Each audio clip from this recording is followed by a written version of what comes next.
আমরা এই কোশ্চেনের আরেকটা কোশ্চেন আসছে যে গ্র্যাভিডা এবং প্যারা কিভাবে বের করে।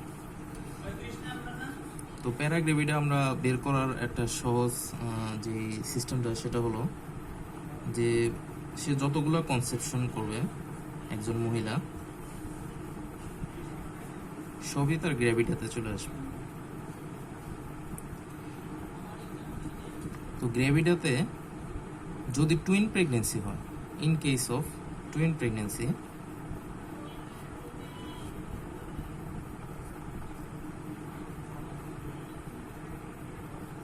সেইখানে গ্র্যাভিডা দুইটা না হয়ে একটা হিসেবে কাউন্ট হবে।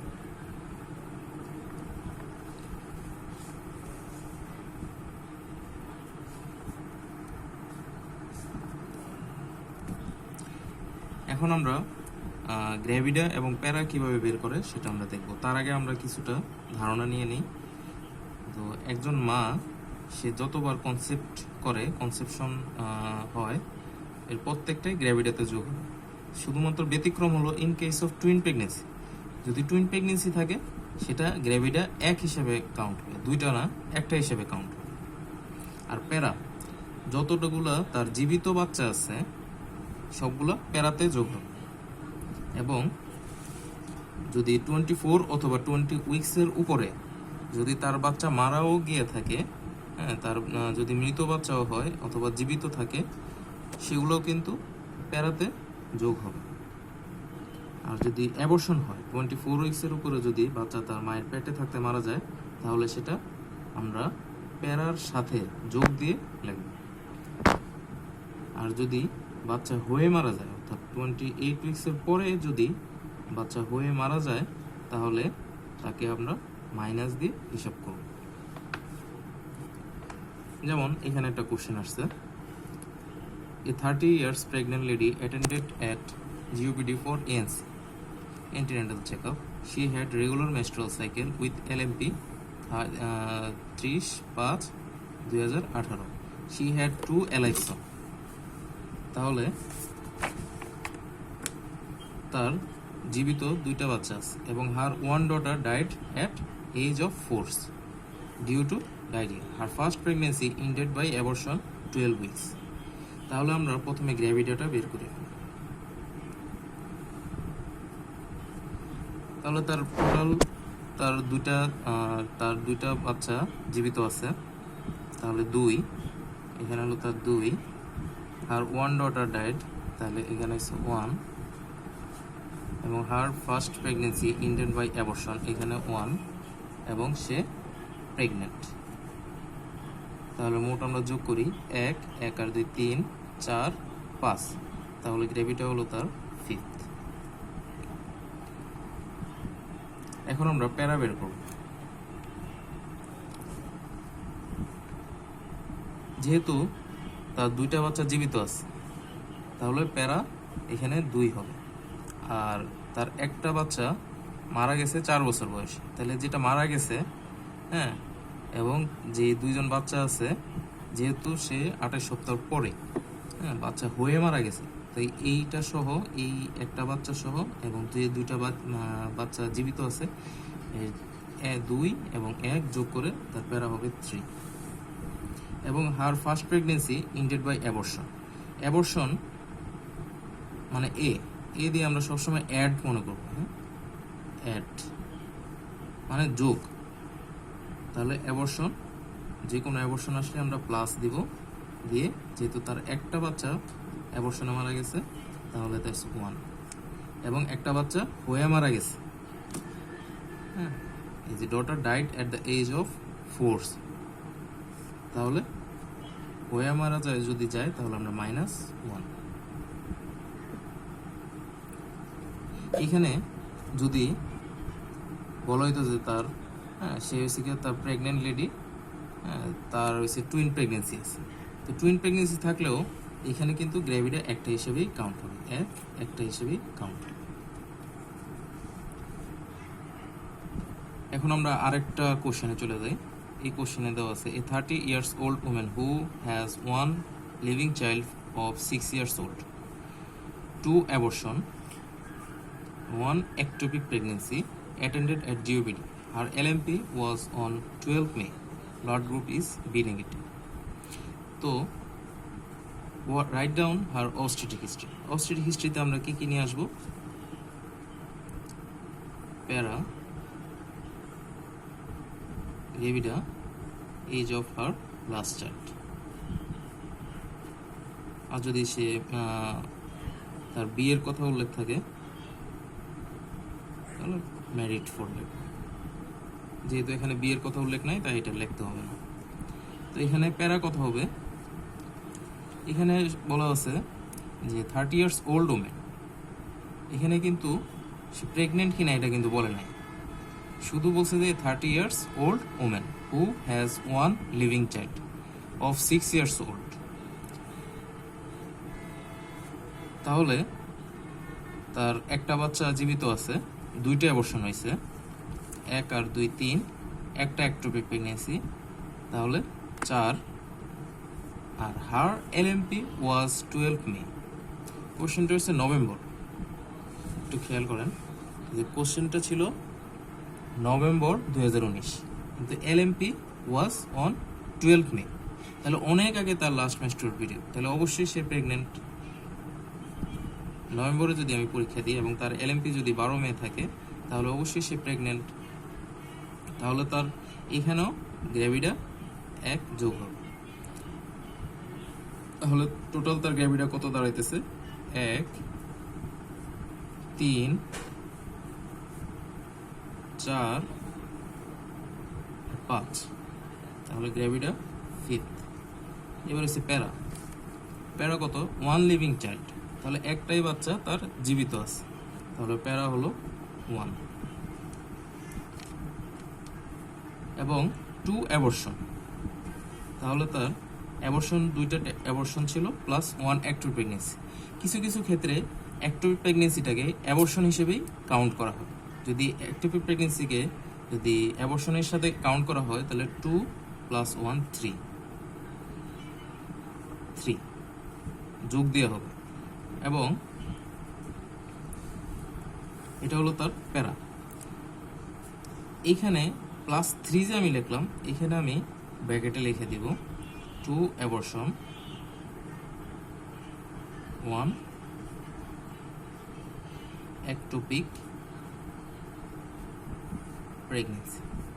একটোপিক প্রেগনেন্সি যদি আসে তাহলে অবশ্যই আমি এই 1 একটোপিক প্রেগনেন্সি আমি আলাদা করে লিখে দেব। তাহলে এজ অফ লাস্ট চাইল্ড, তার বয়স কত? এজ অফ লাস্ট চাইল্ডের বয়স হলো 6 years।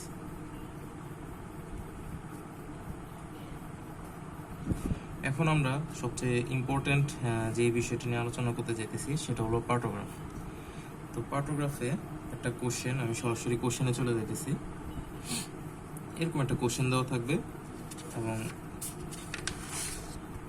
এরকম একটা অ্যান্সার শিট দেওয়া থাকবে। প্রথমে কোশ্চেনটা দেখি।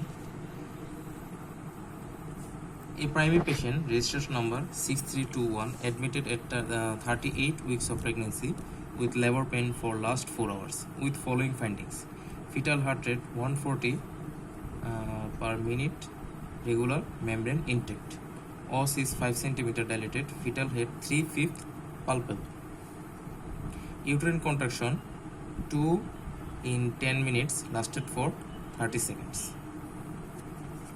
After 4 hours, findings were fetal heart rate 150 beat per minute, regular intake membrane, os is 7 cm dilated, fetal head 2/5 palpable, uterine contraction 3 in 10 minutes, lasted for 20 to 40 seconds. তাহলে আমরা যখন এই কোশ্চেনটা দেখব, কোশ্চেনটা দেখার পর আমরা অ্যান্সার শিটে সবার আগে যেটা মনে করব সেটা হলো গিয়া এখানে যা যা দেওয়া আছে, তার রেজিস্ট্রেশন নাম্বারটা আমি এখানে বসাবো। এই যে হসপিটাল, একটু জুম, এই যে রেজিস্ট্রেশন নাম্বারটা আমি তার এখানে বসাবো। তারপরে 38 উইকস অফ প্রেগনেন্সি, এগুলো, তারপর with labour pain for last 4 hours এবং ফলোয়িং ফাইন্ডিংস। এখানে যেগুলো ইনফরমেশন দেওয়া থাকবে আমি এখানে এগুলো, মানে এই কোশ্চেনের উপরে এগুলো আমি বসাই দেব। 38 weeks of pregnancy, with labor pain for last 4 hours, এবং following findings. এখানে যে গুলা ইনফরমেশন দেওয়া থাকবে আমি এখানে এগুলা বসাই দেব। 38 weeks of pregnancy, with labor pain for last 4 hours, এবং following findings. এবার আসি পরের অংশগুলো। আমরা জানি একটা পার্টোগ্রাফের 3টা পার্ট, একটা হলো ফিটাল পার্ট, একটা হলো প্রোগ্রেশন অফ লেবার, আর একটা হলো ম্যাটারনাল পার্ট।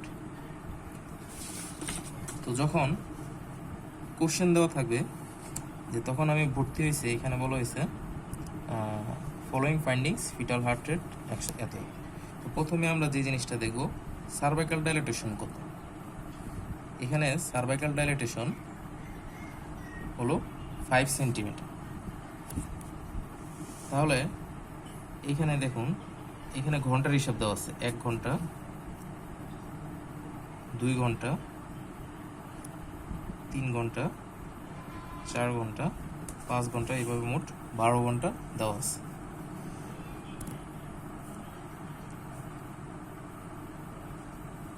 আচ্ছা, এখন আমরা পার্টোগ্রাফ নিয়ে আলোচনা করতেছি। যেমন এখানে একটা কোশ্চেন আসছে, নভেম্বর 2019, এই প্রাইমারি পেশেন্ট রেজিস্ট্রেশন নাম্বার এত, 30 weeks of pregnancy with labour pain for last 4 hours with following findings. এই ফাইন্ডিংসগুলো দেওয়া আছে। তো যখন আমরা পার্টোগ্রাফের এই অংশটাতে তার উপরের যেই ইনফরমেশনগুলো দেওয়া আছে এগুলো সব আমরা ফিল আপ করবো। এখানে আমরা সব ফিল আপ করবো, name, gravida, para, hospital number, registration number, time of admission, date of admission, time of admission, rupture membrane, কখন মেমব্রেন রাপচার হয়েছে, কত ঘন্টা আগে, এগুলো আমরা সব ফিল আপ করব। তারপর আমরা জানি পার্টোগ্রাফির 3টা পার্ট, একটা হলো ফিটাল পার্ট, আর একটা হলো প্রোগ্রেশন অফ লেবার পার্ট, আর একটা হলো ম্যাটারনাল পার্ট। তো এখানে কোশ্চেনটা কি আসছে, কোশ্চেনে যখন আমি অ্যাডমিশন হয়েছে তখন এই ইনফরমেশনগুলো আছে। ধরেন এখানে অ্যাডমিশন হয়েছে সকাল 6টা বাজে অ্যাডমিশন হয়েছে, তাহলে সকাল 6টা বাজে যদি অ্যাডমিশন হয় তাহলে তার ফিটাল হার্ট রেট, তারপর অস, বিভিন্ন ইনফরমেশন দেওয়া আছে। কিন্তু আমি সবার আগে জিনিস দেখবো সেটা হলো গিয়ে সার্ভাইকাল ডাইলেটেশনটা দেখব। একটু জুম, সবার আগে আমি সার্ভাইকাল ডাইলেটেশনটা দেখবো। সার্ভাইকাল ডাইলেটেশন এখানে আছে 5 সেন্টিমিটার। এই 5 সেন্টিমিটারটা আমি কোথায় বসাবো? এই যে আমি প্রোগ্রেশন অফ লেবারে চলে গেলাম। প্রোগ্রেশন অফ লেবারে এই যে এই বড় দাগগুলো, এগুলো প্রত্যেকটা 1 ঘন্টা করে, এবং প্রতিটা ঘন্টাকে আবার মাঝখানে অর্ধেক করা, এগুলো হচ্ছে হাফ অ্যান আওয়ার, অর্থাৎ অর্ধেক ঘন্টা। আর এটা পুরাটা 1 ঘন্টা, 1 ঘন্টা, 2 ঘন্টা, 3 ঘন্টা, এরকম 12 ঘন্টা দেওয়া আছে। যদি আমার সার্ভাইকাল ডাইলেটেশন 5 সেন্টিমিটার বলে, তাহলে এই যে উপরেরগুলো হলো ডাইলেটেশন, মোট 10 সেন্টিমিটার দেওয়া আছে। 1, 2, 3, 4, 5, 6, এভাবে মোট 10 সেন্টিমিটার দেওয়া আছে। তাহলে আমার কোশ্চেনে আসছে 5 সেন্টিমিটার। তাহলে আমি সবার আগে সার্ভাইকাল ডাইলেটেশনটা এখানে মার্কিং করব। সার্ভাইকাল ডাইলেটেশন এখানে 5 সেন্টিমিটার দেওয়া আছে। তাহলে আমি যদি এখান থেকে শুরু করি, যদি আমি উপরের দিকে যাই 1, 2, 3, 4, 5, কিন্তু আমি এই ঘরটাতে ফিল আপ করতে পারবো না। সব সময় সার্ভাইকাল ডাইলেটেশন অ্যালার্ট লাইন থেকে শুরু করতে হবে। এই যে একটা লাইন টানা আছে, ইট ইজ অ্যালার্ট লাইন। তাহলে সার্ভাইকাল ডাইলেটেশন 5 সেন্টিমিটার আমি এইখানে ক্রস দিয়ে আমার পূরণ করতে হবে, এবং এই ক্রস বরাবর আমি বাকি ইনফরমেশনগুলো বসাবো। ফিটাল হার্ট রেট 140, তাহলে এই বরাবর আমি চলে যাই ফিটাল হার্ট রেটে, এই যে 140,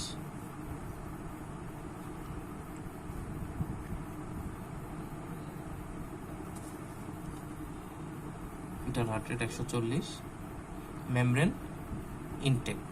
তাহলে এই বরাবর ঘরটাতে আমি এখানে লিখবো আই, মেমব্রেন যদি ইনটেক্ট থাকে আই লিখবো।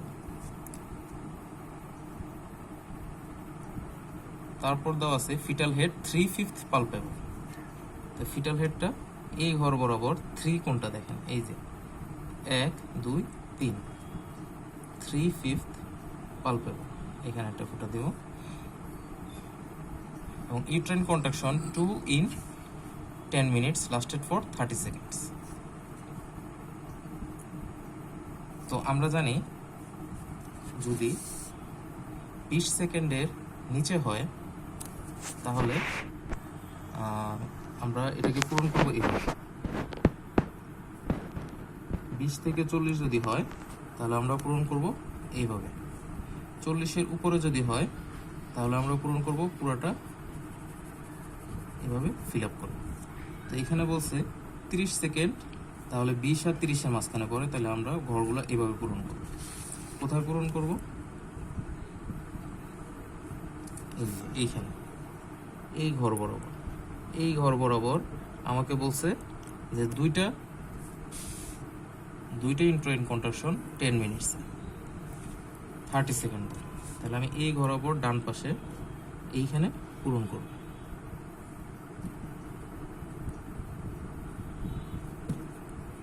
শেষ। এবার আফটার 4 আওয়ার্স, তাহলে আমি এখান থেকে 4 ঘন্টা হিসাব করি। 1 ঘন্টা, 2 ঘন্টা, 3 ঘন্টা, 4 ঘন্টা। এইখানে বরাবর আমাকে বলছে যে অস হলো 7 সেন্টিমিটার। তাহলে আমি এখান থেকে 7 সেন্টিমিটার যাই।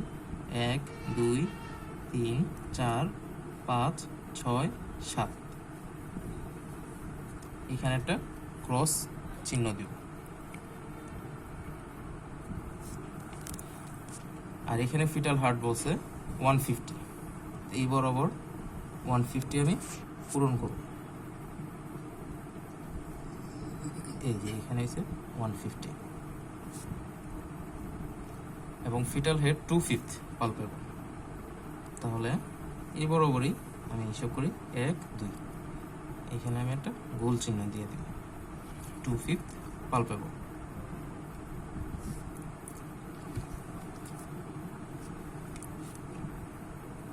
Uterine contraction 3 in 10 minutes lasted for 20 to 40 second. তাহলে 20 থেকে 40 সেকেন্ডের মধ্যে আমার ইউট্রাইন কন্ট্রাকশন আছে 3টা। তাহলে এইখানে এই যে এই 7 সেন্টিমিটার ঘর বরাবরই আমি এখানে বাকি ঘরগুলো বসাবো। এখন আমার বাকি কাজ হলো এই দুইটা আমি যোগ করে দিব। হ্যাঁ, এই দুইটা আমি যোগ করে দিলাম এবং এই দুইটা আমি যোগ করে দিব।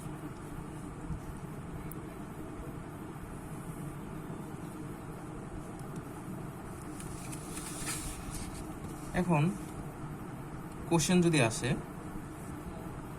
যদি 3 সেন্টিমিটার সার্ভাইকাল ডাইলেটেশন কোশ্চেন আসলো যে 3 সেন্টিমিটার, তাহলে কি আমি পার্টোগ্রাফ শুরু করব? না, পার্টোগ্রাফ শুরু করা যাবে না। পার্টোগ্রাফ শুরু করতে হলে অ্যাটলিস্ট 4 সেন্টিমিটার থেকে সার্ভাইকাল ডাইলেটেশন 4 সেন্টিমিটার লাগবে।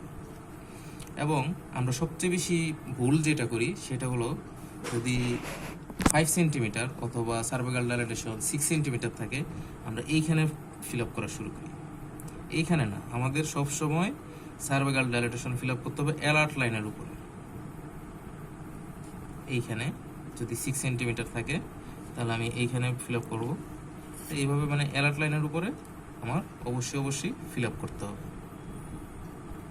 এই যে 6 সেন্টিমিটার যদি হয় তাহলে এইখানে ফিল আপ করবো, 7 সেন্টিমিটার হলে এইখানে। তো এইভাবে 10 সেন্টিমিটার পর্যন্ত দেওয়া আছে। এখন অনেক সময় মেমব্রেন দেওয়া থাকে। মেমব্রেন যদি ইনটেক থাকে, যদি রাপচার না হয়, মেমব্রেন যদি ইনটেক থাকে তাহলে আই লিখবো। আর যদি রাপচার হয়ে থাকে তাহলে এটা কি রঙের? যদি ক্লিয়ার থাকে সি দিব। মেকুনিয়াম স্টেন থাকে যদি, তাহলে এম দিব। আর যদি অ্যাবসেন্ট থাকে,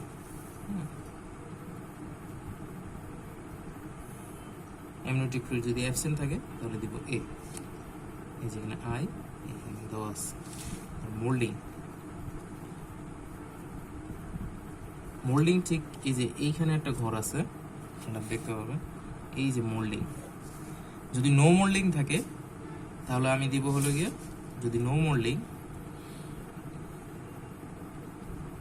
0। মোল্ডিং জিনিসটা কি? মোল্ডিং হলো বাচ্চার মাথার যে অংশটা, বাচ্চার যে মাথার যে হাড়গুলো আছে, এটা যদি কাছাকাছি লাগানো না থাকে তাহলে 0, আর যদি লাগানো থাকে তাহলে প্লাস। যদি একটার উপর হ্যাঁ আরেকটা হালকাভাবে একদম শক্তভাবে লাগা আছে তাহলে প্লাস প্লাস। যদি একটার উপরে আরেকটা একদম উপরে উঠে গেছে হ্যাঁ তখন আছে ট্রিপল প্লাস। হলো মোল্ডিং। তারপর কোনো ড্রাগস যদি লাগে, এই ড্রাগসের এখানে আমরা ফিল আপ করবো। হ্যাঁ, যদি ম্যাটারনাল বিপি যদি দেওয়া থাকে ধরেন 170 130/100, তাহলে আমরা এটা এখানে কীভাবে ফিল আপ করবো? এই যে ঠিক আমরা প্রথম যে 5 সেন্টিমিটার ঘরের পাশেই আমরা ফিল আপ করবো। এই যে 130 এখান থেকে ধরে হ্যাঁ ধরেন 90 130/90 আছে এইখানে। আর যদি পালস যদি দেওয়া থাকে হ্যাঁ ধরেন পালস দেওয়া আছে 90, তাহলে আমরা 90-র ঘর দেব। এই যে 90-র এখানে আমরা পালস বসাবো। তো এইভাবেই একটা সহজভাবে পার্টোগ্রাফ শেষ করা যাবে আর কি। এরকম আরও কোশ্চেন আছে, কোশ্চেন এরকম আমরা আরও 2-3টা সলভ যদি করতে পারতাম তাহলে আমাদের জন্য আরও সুবিধা হবে। আপাতত এখানে একটা দিয়ে আমরা বোঝার চেষ্টা করব। সবসময় আমরা খেয়াল রাখবো যে সার্ভাইকাল ডাইলেটেশন যেখানে শুরু হবে যদি 5 সেন্টিমিটার, তাহলে আমরা এই যে 5 বরাবর অ্যালার্ট লাইনে আমরা এটা বসাবো, এবং এই বরাবর যত বাকি ইনফরমেশন দেওয়া আছে, fetal heart rate, fetal maternal heart rate, uterine contraction, এই সবগুলো একই লাইন বরাবর বসবে। এবং দ্বিতীয় যদি 4 ঘন্টা বা 2 ঘন্টা পরে যদি আবার আরেকটা সার্ভাইকাল ডাইলেটেশন দেখে সেটা আমরা ফিল আপ করবো, এবং ওই লাইন বরাবর বাকি সব ইনফরমেশন বসবে। ইউটেরাইন কন্ট্রাকশন 20 সেকেন্ডের নিচে যদি থাকে তাহলে আমরা ফুটা দিব। যদি 20 থেকে যদি 40 থাকে তাহলে আমরা এভাবে অবলিক লাইন দিব, এবং 40-এর উপরে যদি থাকে তাহলে আমরা পুরোটা ফিল আপ করে দেব। এই জিনিসগুলো আমরা খেয়াল করলে আমাদের জন্য